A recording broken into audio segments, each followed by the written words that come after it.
Assalamualaikum warahmatullahi wabarakatuh. Perkenalkan, saya Septarina.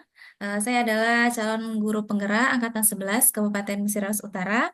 Pada hari ini akan melakukan wawancara kepada Kepala SMP Negeri Pau, yaitu Bapak Dedi Indra Wijaya, SPDGR. Assalamualaikum warahmatullahi wabarakatuh, Pak Dedi. Waalaikumsalam, Ibu Septarina, apa kabarnya? Alhamdulillah baik Pak. Terima kasih Pak sudah menyediakan waktunya untuk saya wawancarai terkait tugas JGP saya Pak, demonstrasi kontekstual untuk modul 3.0. Baik, Bu.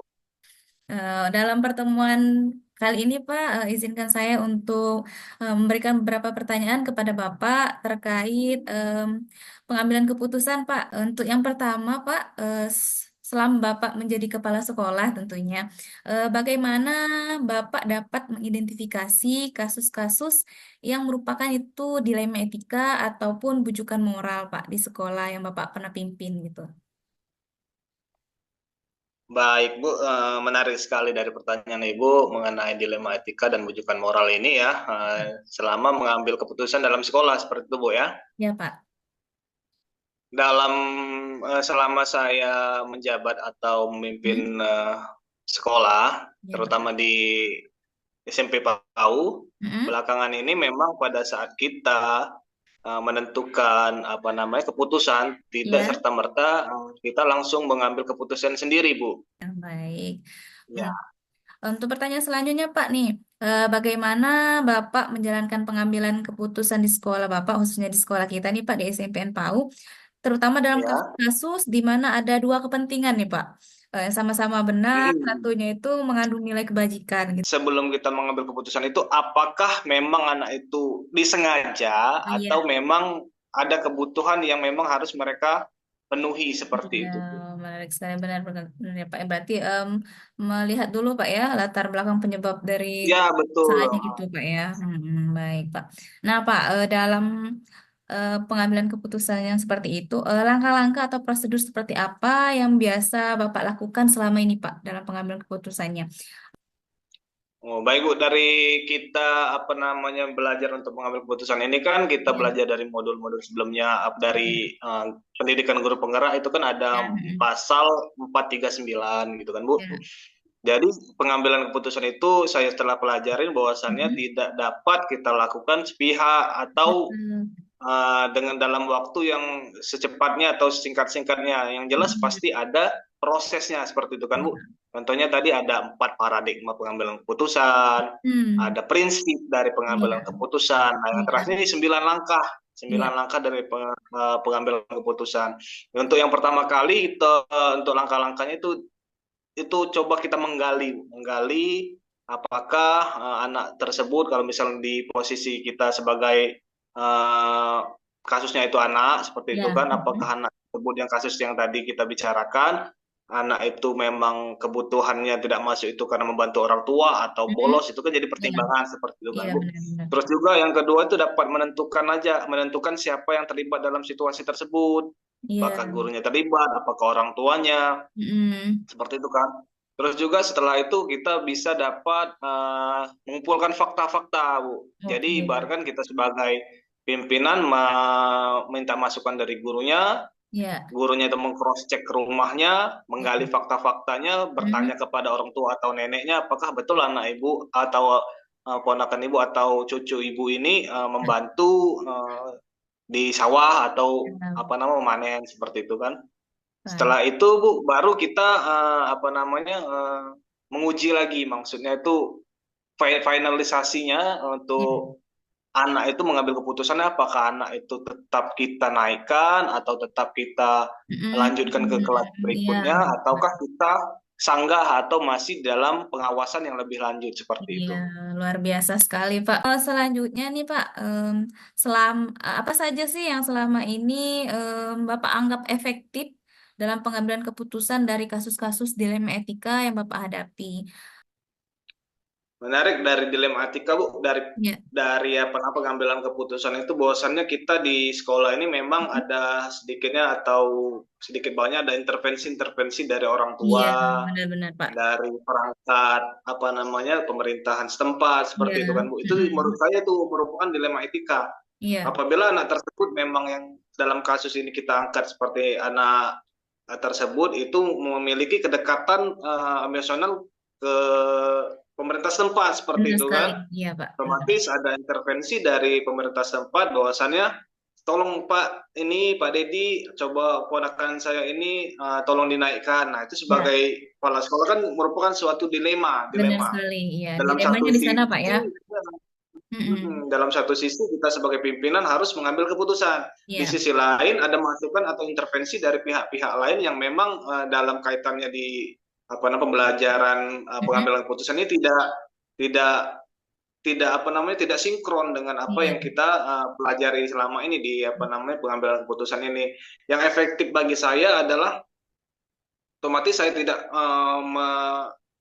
apa namanya menyangkal atau apa namanya dari pemerintah Mm-mm. setempat misalkan intervensi Mm-mm. dari pemerintah setempat Baik, otomatis iya. saya terima dulu Iya, saya cermati terima dulu dulu gitu, Pak ya. saya ya kita Iya. coba komunikasikan Iya. kepada apa namanya stakeholder sekolah Iya. warga Mm-mm. sekolah baik guru Benar segala sekali. macam jadi bahkan dari kesimpulan itu bahwasannya untuk pengambilan keputusan apakah memang benar anak-anak ini memang tidak Mm-mm. masuk sekolah gara-gara malas ataukah disengaja atau Iya. bolos apakah memang untuk membantu orang tuanya di rumah karena memang di posisi kita di Desa Pau ini SMP Pau ini Iya, memang benar.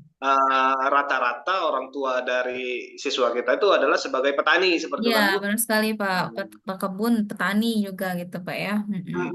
Jadi untuk memanen hasilnya itu otomatis dia Iya, menyuruh-nyuruh anaknya itu untuk ikut. Nah, itu iya, kan karena kekurangan dari tenaga pemanen tadi seperti itu iya. kan Bu. Mm-mm, benar sekali. Itu Berarti kalau menanggapinya saya secara positif saja, Bu. Positif, kita ambil dulu masukan dari maksudnya mm-mm. intervensi dari pihak pemerintah desa setempat itu kita rangkum dulu, kita Mm-mm. komunikasikan sama rapat dengan guru. Kalau misalnya sinkron, Ya. berhubungan, ya kita ambil Mm-mm. keputusan yang terbaik seperti itu, Bu. Oke, mantap sekali Pak ya.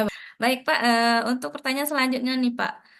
Selama ini kira-kira Pak apa saja tantangan Bapak nih Pak dalam pengambilan keputusan terhadap kasus-kasus dilema etika yang Bapak hadapi? Tantangan otomatis ada, Bu. Apalagi saya ini kan sebagai pimpinan otomatis tidak tahu persis perkembangan Iya, anak di kelas itu seperti betul apa. sekali. Nah, setelah kalau misalkan saya dengar dari satu guru bahwasannya memang Pak anak itu kayaknya malas kayak itu, otomatis kalau saya dengarkan dari satu guru, saya merasa apa namanya, oh memang ini apa namanya anak ini memang malas. Tapi kalau misalnya saya mendengar dari guru Mm-mm. yang mengajarnya, guru mapel yang mengajar Iya, itu, saya bisa menerima banyak masukan. oke. Ada yang memang memberi masukan itu positif, ada Iya, yang memang apa namanya menjatuhkan anak tersebut, tapi iya. dengan cara apa namanya pengambilan keputusan ini kita merangkum suara terbanyak untuk anak tersebut apakah bisa dinaikkan ataukah memang tinggal kelas. Oke, Untuk baik. tantangan itu yang menurut saya paling terasa itu di pada saat apa namanya informasi yang saya dapat itu cuman setengah-setengah atau Ya, cuman satu dua orang saja. ya benar. Kalau misalkan sudah dirangkum 100% Mm-mm. dari gurunya sudah angkat bicara atau komunikasi atau ada masukan atau itu baru itu bisa kita ambil keputusan yang terbaik untuk anak tersebut. Jadi Dalam pengambilan keputusan nih Pak ya, dalam pengambilan keputusan dalam sebuah permasalahan nih, apakah Bapak dalam pengambilan keputusan itu serta-merta memutuskannya pada saat itu, atau Bapak punya jadwal nih Pak untuk menyelesaikannya, atau bentuk atau prosedurnya gitu Pak dalam mengambil keputusan yang Bapak ambil gitu? baik Bu, kalau misalkan dari pengambilan keputusan pada saat Hmm. penaikan kelas itu bisa kita jadwalkan bisa di akhir semester seperti Ya, itu kan Bu. ya benar Pak, ya ya. Mm-mm. Tapi misalkan ada keputusan memang urgent, Mm-mm. contoh misalkan ada anak yang memang apa namanya terlibat pertengkaran seperti Iya itu benar, kan sifatnya urgent harus diselesaikan. iya Pak. Ya, biasa berarti dapat disimpulkan bahwa Pak dalam pengambilan keputusan itu ada bisa dijadwalkan Pak ya, seperti kenaikan kelas Ya, tadi, terus setiap hmm, kenaikan kelas atau setiap semester Pak ya, semesteran. Kemudian ya, juga ada Pak tadi juga dalam pengambilan keputusan bisa sewaktu-waktu saat itu juga Pak ya, jika itu urgent gitu Pak. ya. Baik. Betul sekali. Baik nih Pak, dalam pengambilan keputusan Bapak yang efektif dan yang lainnya itu, kira-kira Pak, adakah faktor-faktor atau em, orang nih Pak, sosok idola yang menjadi panutan Bapak agar Bapak lebih mudah mengambil keputusan yang Bapak anggap efektif gitu Pak. Misalnya idola siapa, Bapak ambil keputusannya, Bapak contoh gitu, Bapak pakai untuk Bapak terapkan di sekolah yang Bapak pimpin. Oh baik Bu, aktor ya, aktor-aktor Ya, jadi iya Pak. inspirasi saya untuk apa Iya, namanya pengambilan keputusan itu. keputusan. Mm-mm. Kalau dari saya Bu, dari sama-sama apa namanya sebagai kepala sekolah ada satu sosok yang memang apa namanya menjadi role model bagi saya Model ya Pak ya. sebagai Ya. contoh yang baik untuk pengambilan keputusan itu ada dari kepala sekolah SMP SD Pantai Oh, SD Pantai. Mm-mm. ya Pak Umar Darliansyah namanya Ya, bahwasannya Pak. dari keputusan atau yang saya lihat dari kepribadian Pak Umar sendiri bahwasannya untuk pengambilan keputusan itu beliau tidak serta-merta untuk mengambil keputusan sendiri. Tapi saya banyak belajar dari beliau Mm-mm. komunikasi, menjalin apa namanya silaturahmi Mm-mm. mengenai perkembangan sekolah masing-masing seperti itu kan. Salah satunya tadi ya dengan cara apa namanya pasal 439 tadi Bu. Ya. Ada paradigmanya, dia mengambil keputusan, ada prinsip-prinsip pengambilan keputusan dan langkah-langkah yang terbaik untuk pengambilan keputusan tersebut. Baik Pak, dari sekian Baik. banyak perbincangan kita nih Pak dari awal sampai akhir ini pertanyaan terakhir nih Pak. Em, Pembelajaran apa nih Pak yang Bapak dapat Bapak petik gitu dari pembahasan kita tentang pengambilan keputusan atau tentang dilema etika ini Pak, bagi Bapak gitu. Ya Bu, hal positif yang dapat saya ambil di sini bahwasannya dari pembelajaran atau kilas balik Mm-mm. selama saya memimpin di SMP PAU ini bahwasannya Mm-mm. memang banyak kasus-kasus atau permasalahan-permasalahan yang harus kita ambil keputusan seperti itu Bu ya. Iya, Baik itu dari apa namanya paradigmanya, prinsipnya dan langkah-langkahnya. Nah, itu yang sebagai iya. pedoman saya dalam pengambilan keputusan yang memang benar-benar berpihak pada murid dan memang berpihak pada yang memiliki kepentingan seperti itu. Tuh, baik Pak, terima kasih banyak nih Pak atas bincang-bincang kita dari Sama-sama iya Ibu dari Sep. pertanyaan-pertanyaan yang sudah saya lanturkan ke Bapak itu luar biasa sekali, sangat menginspirasi sekali Pak jawaban dari Bapak. Semoga nanti ke depannya Bapak Kepala Sekolah Bapak Dedi Indra Wijaya SPD GR ini bisa terus menjadi inspirasi bagi Dewan Guru, bagi sekolah dan bagi murid tentunya Pak ya. Oke, terima kasih banyak Bapak atas waktunya hari ini untuk Terima kasih Bu, ya, terima kasih sama-sama. juga atas dukungan dan supportnya kepada kami, Pak ya. Oke, baiklah, itu tadi wawancara saya bersama Bapak Kepala SMP Negeri PAU untuk penerapan pengambilan nilai-nilai keputusan berdasarkan nilai-nilai kebajikan. Demikian, saya akhiri. Wassalamualaikum warahmatullahi wabarakatuh.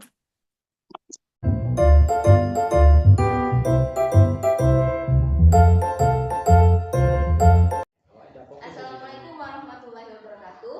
Bertemu lagi bersama saya Septarina. Saya dari SMP Negeri PAU, CGP Angkatan 11 Kabupaten Sirawas Utara. Pada hari ini saya akan mewawancarai Kepala Sekolah SD Negeri 2 PAU, Bapak Junaidi Bastiar SPD di Kecamatan Rawas Ilir, Kabupaten Sirawas Utara. Assalamualaikum warahmatullahi wabarakatuh, Pak. Ya. Terima kasih atas waktunya Pak. Hari ini sudah berkesempatan untuk saya wawancarai terkait tentang eh, pengambilan keputusan sebagai seorang pemimpin ya Pak. Oh iya boleh.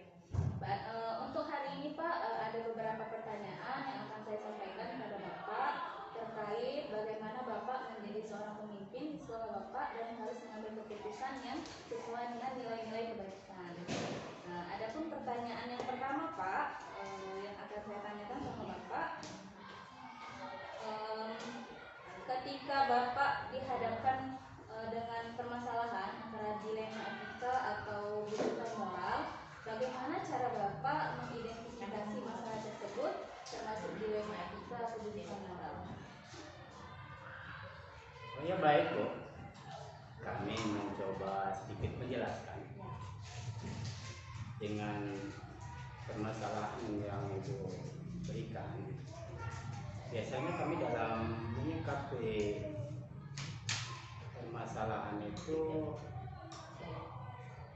melalui tahapan-tahapan Bu. Pasti melalui tahapan-tahapan Pak Iya. ya. Biasanya tahapan pertama kami mengidentifikasi dulu permasalahannya. Ya. Kemudian permasalahan itu biasanya apakah dia Yang penting atau yang paling urgent atau tidak gitu Pak ya. ya apakah dia itu termasuk satu permasalahan yang dianggap memang melanggar hukum atau memang itu istilahnya permasalahan itu hanya sebatas Bisa diselesaikan sendiri gitu Pak ya. diselesaikan dengan cara kekeluargaan. Iya. Berarti Bapak mengidentifikasinya dengan cara melihat dulu Pak ya. Ya, ya. Permasalahannya seperti apa? Bisa dikasih contoh Pak, contoh permasalahannya seperti apa?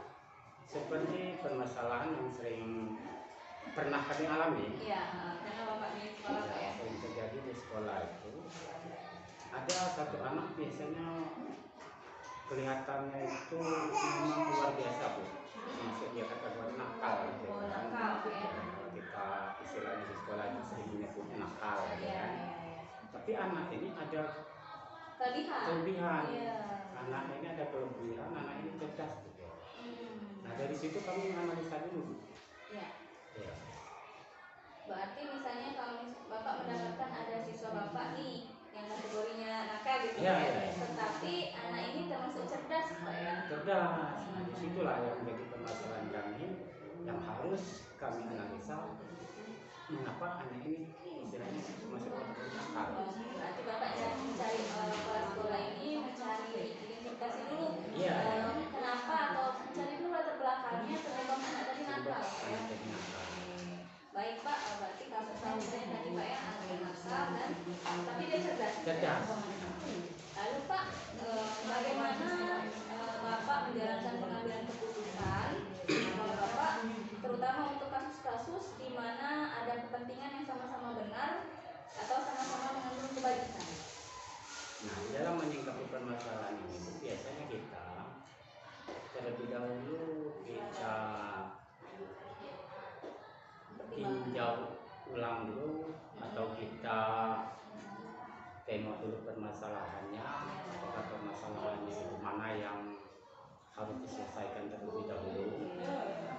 Berarti Bapak lebih mempertimbangkan dampaknya di kemudian hari Ya, itu Pak dampaknya. ya? Dan analisa ya. Oke, baik Pak. Selanjutnya Pak, langkah-langkah atau prosedur seperti apa yang biasa Bapak lakukan untuk mengatasi kasus yang anak yang Bapak ceritakan tadi? Ya, yang tahapan pertama kita harus istilahnya berkonsultasi dulu dengan guru BP atau diskusi kan. Oh, di sekolah ada guru BP Iya. ya? Jadi kita panggil guru BP, kita juga guru senior gitu Oh, kan. ya. Ya kita ajukan permasalahan, kemudian ya kita diskusikan langkah apa yang harus langkah awalnya kita lakukan. Oke, berarti Bapak sebagai kepala sekolah masih mengajar diskusi dulu Pak ya? Harus sih Bu. Iya. Guru BP gitu Iya. Pak ya dalam menangani kasus anak tersebut ya Pak. Berarti masih butuh kerjasama dengan guru ya Pak? Ya karena gini Bu, Hmm. untuk anak itu Bu yang lebih riskan terhadap permasalahan itu jelas gurunya. Iya benar, Iya. benar sekali Pak ya. Karena masih banyak sangkutan sekali Iya, antara guru dan betul. siswa gitu Pak ya. Baik Pak. Ya paling tidak kita kan permasalahannya itu biasanya yang lebih riskan tahu itu gurunya. Oke. Kalau kita selaku kepala sekolah itu hanya merespon. Kadang-kala kita ada seorang guru melapor dengan kita, biasanya kan anak ini nakal, tapi anak ini ada kelebihan. Nah, seperti itu. Berarti Bapak menerima laporan dari guru tapi sambil menganalisis Pak Iya, ya? iya.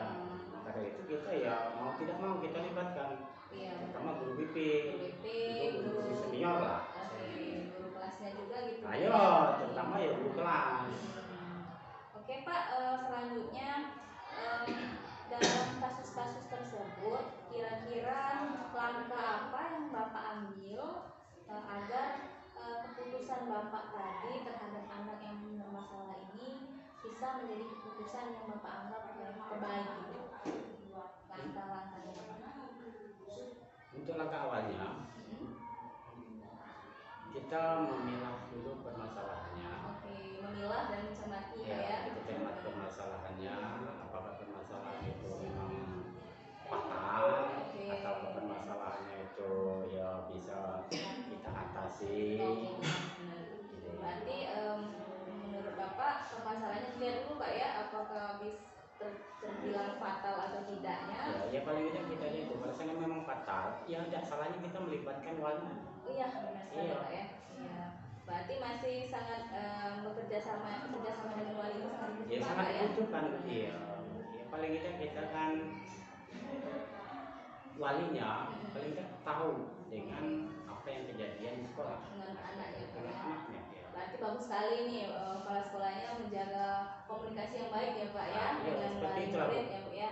Biasanya langkah-langkah yang kita lakukan seperti itu kalau kita mengatasi permasalahan. Permasalahannya Pak ya. Tadi selanjutnya Pak, kira-kira dalam pengambilan keputusan tadi Pak ya, menghadapi anak yang nakal, tetapi dia termasuk yang cerdas, misalnya dalam mendidik kelas gitu Pak, adakah tantangan Pak dalam menaikkan anak tersebut? Tentu Atau Bu. ada mendapat protes atau bagaimana gitu Ya Pak? mau Bisa tidak diceritakan? mau Bu, ya setiap kali keputusan itu kita siap untuk mengambil risiko. Iya. Ya yang pertama begini Bu, karena biasanya murid yang nakal itu Bu, sering membuat ulah terhadap anak lain. Iya benar sekali. Bahkan mereka mungkin ya sering bolos kadang-kadang. Iya Pak ya. Ya, sering bolos tidak masuk sekolah.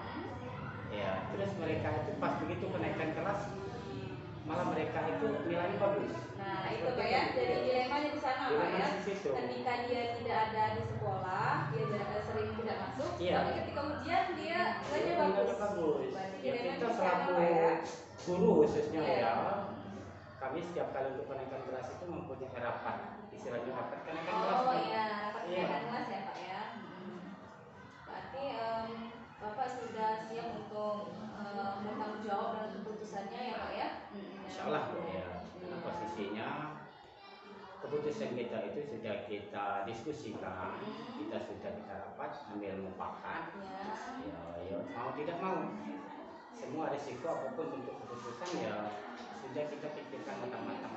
Berarti memang luar biasa ini kerjasama antara kepala sekolah dengan guru BP, wali murid ya, wali murid ya. Dalam penanganan kasus yang seperti itu sangat luar biasa kolaborasinya Pak ya, kerjasamanya ya Pak ya, luar biasa. Berarti Bapak memang benar-benar menerapkan nilai-nilai kebajikan dalam keputusan Bapak ya Pak ya. Nah Pak, dalam mengambil keputusan yang Bapak ambil menghadapi permasalahan siswa yang nakal seperti tadi Pak ya, tapi dia pintar gitu, adakah jadwal Pak? Misalnya ada jadwal khusus pengambilan keputusan yang Bapak tetapkan tadi, atau tidak ada jadwal atau otomatis saat itu saja diambil keputusannya Pak? Yang kita singkapi dulu permasalahannya Bu ya.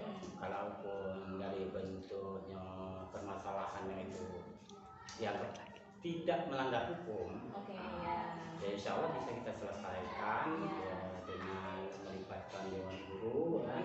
Bisa kalau seandainya itu masuk ke ranah hukum, ya mau tidak mau ya kita bikin jadwal.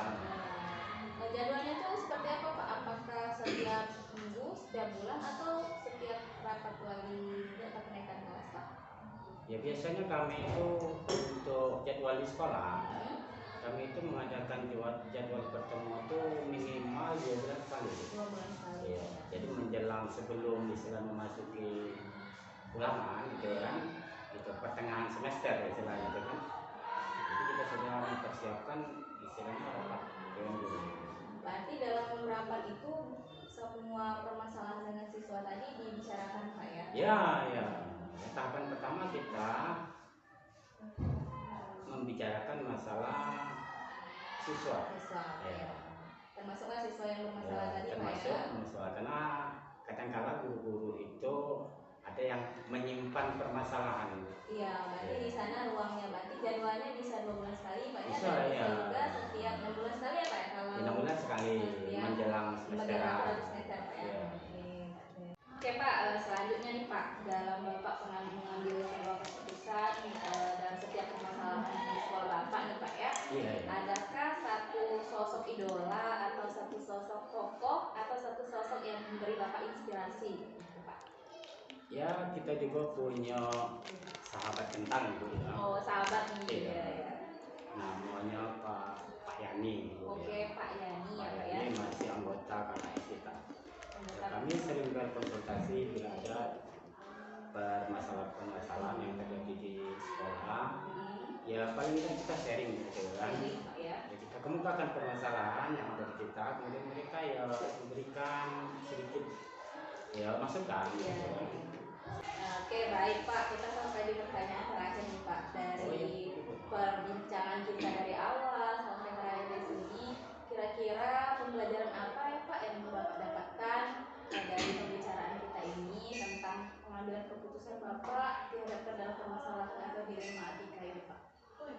Ya dari pembelajaran itu sangat banyak sekali yang kami dapat. Yang pertama ya kami merasa memutuskan permasalahan itu dalam artian tidak istilahnya memakai hak veto sepihak. Jadi keputusan itu diambil sesuai mufakat. Kemudian itu kita menyikapi masalah khususnya dengan anak-anak. Itu kita tengok dulu latar belakangnya, apakah dari faktor keluarga, apakah dari faktornya yang lain. Ya mesti langsung kita putuskan begitu. Berarti Bapak mendapatkan pengalaman tentang cara pengambilan keputusannya. Iya. Yang jelas setiap permasalahan punya risiko. Benar sekali Pak ya. Setiap risiko harus punya tanggung jawab.